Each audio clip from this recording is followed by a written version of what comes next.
Good morning. ગુજરાતીમાં આજે આપણે પૂરક વાચનમાં નવું ચેપ્ટર જોઈશું. ચેપ્ટર નંબર 4, જેનું નામ છે સાચી વિદ્યા. સાચી વિદ્યા ચેપ્ટર જે પૌરાણિક કથા છે.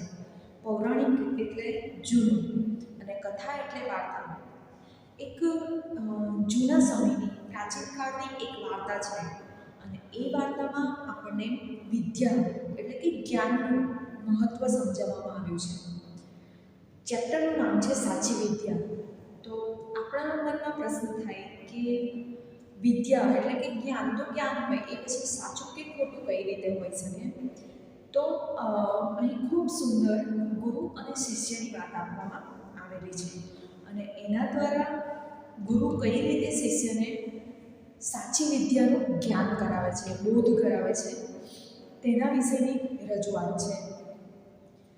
તો વાર્તા વિશે ટૂંકમાં વાત કરીએ અને ત્યાર પછી આપણે વાર્તા જોઈશું. તો સાચી વિદ્યા જે પૌરાણિક કથા છે.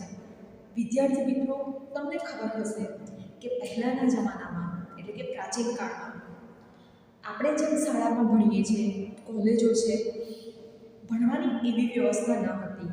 પણ પહેલાંના જમાનામાં જ્ઞાન મેળવવા માટે શું કરવું પડતું હતું? આશ્રમમાં રહેવું પડતું હતું.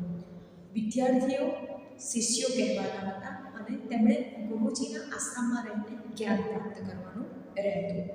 તો આવી જ એક વાર્તા અહીં છે કે વિશ્વામિત્ર નામના એક ગુરુજી છે અને તેમનો આશ્રમ છે.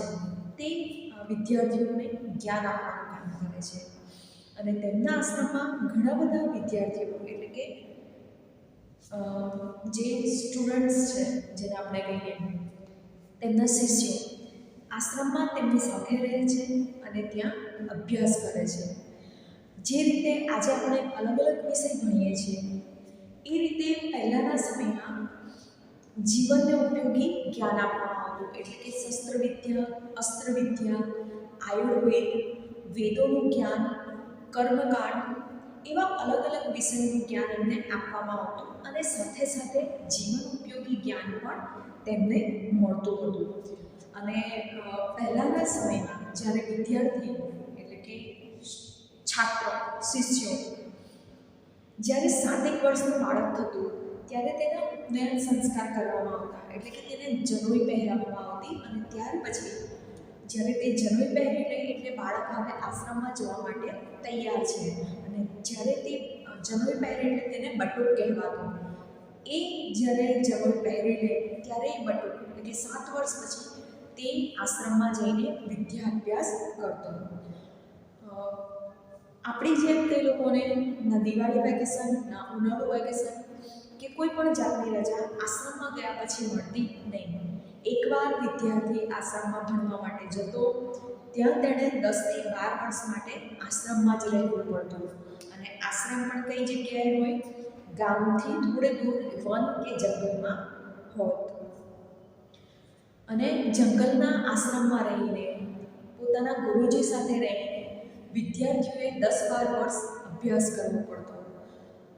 જ્યારે તે ગુરુજી સાથે રહેતા ત્યારે તેમને ફક્ત વિદ્યા એટલે કે ઉપનિષદ, વેદ એ બધાનું જ જ્ઞાન આપવામાં નહોતું આવતું, પણ તેમને જીવનમાં કઈ રીતે ઉપયોગી જ્ઞાન મેળવવું જોઈએ એનું પણ એમને જ્ઞાન આપવામાં આવતું.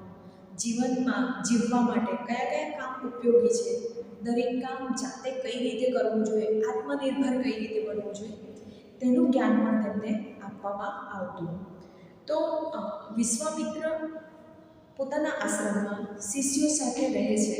ત્યાં વારોણી નામનો એક શિષ્ય છે અને તે ભણવામાં કેવો છે? ખૂબ હોશિયાર છે. એટલો હોશિયાર છે કે વિશ્વામિત્ર એટલે કે તેના ગુરુજીને પણ તેના માટે ગર્વ થતો. તમે પણ જોતા હશો ક્લાસમાં કે કોઈ વિદ્યાર્થી ખૂબ હોશિયાર હોય છે તો શિક્ષક માટે તે ગર્વ સમાન હોય છે, કારણ કે એ વિદ્યાર્થી તરત વિદ્યા મેળવી લે છે, બધું યાદ રાખે છે. અને શિક્ષકનું કામ જ એ હોય છે કે એ જે વસ્તુ શીખવાડવા માગે છે એ વિદ્યાર્થીમાં એ વસ્તુ ઉતરે. તો વારુણીનું પણ એવું જ હતું. સવારે જે વસ્તુ શીખવાડી હોય સાંજ સુધીમાં તેને યાદ રહી જતી. અને જે રીતે આપણા સ્કૂલના કેટલાક નિયમો હોય છે, શાળાના કેટલાક નિયમો હોય છે, આ ટાઈમમાં પ્રાર્થના કરવી, આ ટાઈમે રિસેસ, આ ટાઈમે આમ, તો એ જ રીતે જે આશ્રમ છે એનો પણ કેટલીક વ્યવસ્થા હતી. જેમ કે વહેલી સવારે ઉઠી જવું, સ્નાન આદિ ક્રિયાઓ પતાવીને આરતીમાં બેસવું, પછી યોગા અભ્યાસ કરવો અને ત્યાર પછી ગુરુજી જે કામ સોંપે તે કામ કરવાના. વહેલી સવારે ઝાડની નીચે યોગ અભ્યાસ માટે બેસવું, અધ્યયન માટે બેસવું અને ત્યાર પછી ગુરુજી જે કામ આપે તે કરવા. સાંજે પોતાના કામ પતાવીને આશ્રમમાં પાછા ફરવું, નાહી ધોઈને ફરીથી સંધ્યાવંદન એટલે કે સાંજની આરતી કરવી અને ત્યાર પછી ગુરુજી તેમને કેટલીક વાર્તાઓ અને કેટલોક અભ્યાસ કરાવતા. ત્યાર પછી સમયસર એ લોકોએ સૂઈ જવાનું રહેતું. તો આ રીતે તેમનો સમયસર દરેક કામ થતા હતા. વારુણી જે છે એ ભણવામાં ખૂબ હોશિયાર હતો. તેને બધી વસ્તુ યાદ રહી જતી. પણ મેં જે રીતે કહ્યું કે આશ્રમમાં ફક્ત વિદ્યા મેળવવાનું કામ ન હતું, દરેક કામ જાતે કરવા પડતા. તો એ ઘણીવાર દરેક શિષ્યો બધા સાથે રહેતા, એક સાથે કામ કરવું પડતું. તો વારુણીને ભણવામાં તો હોશિયાર હતો, પણ તેને આ બધા કામ કરવા ગમતા નહીં. એને કામ કરવામાં ખૂબ કંટાળો આવતો, આળસ આવતી. અને એને લીધે શું થતું, જ્યારે તમને કોઈ કામ ન ગમતું હોય અને એ જબરજસ્તી કરાવવામાં આવે તો એ કામ વ્યવસ્થિત થતું નથી. આપણે કહીએ છીએ ને કે મન હોય તો માર્ગે જવાય. જો તમારું મન જ નહીં હોય તો તમે તે કામ કરી શકો નહીં. તો વારુણીનું પણ દરેક કામ એવું થતું, એ જે પણ કામ કરતો તેમાં બધાથી મોડો પડતો, તેનું કામ પણ કેવું રહેતું, અધૂરું કે અવ્યવસ્થિત રહેતું. અને આ વાતની ગુરુજીને ખબર હતી. કેટલીક વાર વારુણી કંટાળીને બીજા બધા શિષ્યો સામે, કારણ કે ગુરુજી સામે તો એ સમયે બોલી શકાતું નહીં, એટલે પોતાના શિષ્યો, પોતાના મિત્રો સામે બોલી જતો કે હું તો અહીં વિદ્યા મેળવવા માટે આવ્યો છું, પંડિત બનવા માટે આવ્યો છું, મને આ બધા કામ કરવા ગમતા નથી ને હું શું કામ આ બધા કામ શીખું, કારણ કે હું તો અહીં વિદ્યા મેળવવા માટે આવ્યો છું. તો તમારી જેમ જ કેટલાક હોય છે વિદ્યાર્થીઓ, તે શું કરે છે, ગુરુજીને આ વાત કહી દે છે. એટલે ગુરુજીના કાને આ વાત પહોંચી જાય છે કે વારુણી આવી વાત કરતો હતો. ગુરુજી જ્યારે આ વાત સાંભળી, એમને પહેલેથી જ ખબર છે કે એને કામ કરવું ગમતું નથી. પણ ગુરુજીને પણ ખબર છે કે આ બધા કામ શીખવા જીવનમાં જરૂરી છે. આથી ગુરુજીએ તેને સીધું કહેવાને બદલે તકની રાહ જોવા માંડ્યા કે ક્યારે કોઈ એવો પ્રસંગ બને અને હું વારુણીને સમજાવું કે આ બધા કામ જીવનમાં ખૂબ ઉપયોગી છે. ફક્ત વિદ્યા મેળવવી કે જ્ઞાન મેળવવું જીવન જીવવા માટે પૂરતું નથી. અને એ શીખવવા માંગતા હતા કે કોઈ પણ કામ મનથી કરવાથી તેમાં શું આવે છે, તે કામ આપણને ગમવા માંડે છે અને તેમાં આપણે કુશળતા પ્રાપ્ત કરીએ છીએ. અને એ વસ્તુ જ્યારે આપણે મનથી કરીએ છીએ ત્યારે શું થાય છે, એ આપણું જ્ઞાન જ કહેવાય છે. આપણા જીવન જીવવા માટેનું એ એક ઉપયોગી વસ્તુ બની જાય છે. તો આ વસ્તુ શીખવવા માટે ગુરુજી તકની રાહ જોતા હોય છે. અને એકવાર એવું થાય પણ છે કે ગુરુજીએ ખેતરમાં કામ કરવાનું બધા વિદ્યાર્થીઓને કામ સોંપ્યું હોય છે અને ગુરુજી પોતે પણ ખેતરમાં કામ કરવા વિદ્યાર્થીઓ સાથે જાય છે.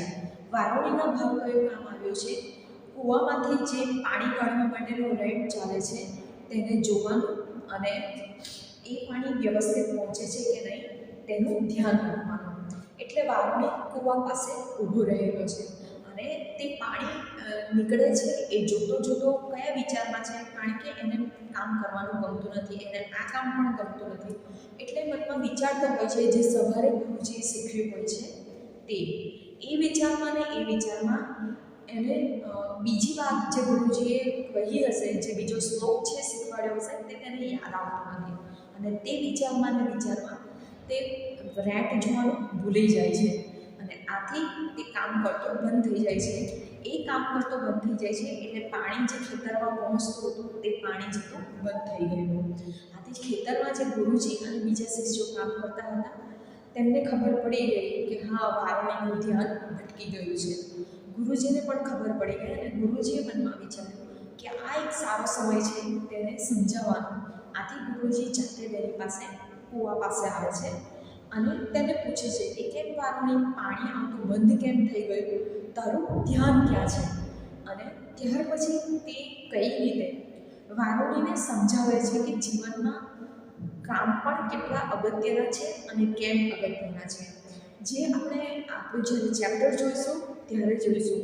બીજી એક વસ્તુ વિદ્યાર્થી મિત્રો કે આ જે છે ચેપ્ટર સાચી વિદ્યા તે પૂરક વાચનની છે અને આથી જ તેમાં શબ્દોના અર્થ આપેલા નથી, કારણ કે આવા જે ચેપ્ટર છે એ સ્વ અધ્યયન માટેના હોય છે.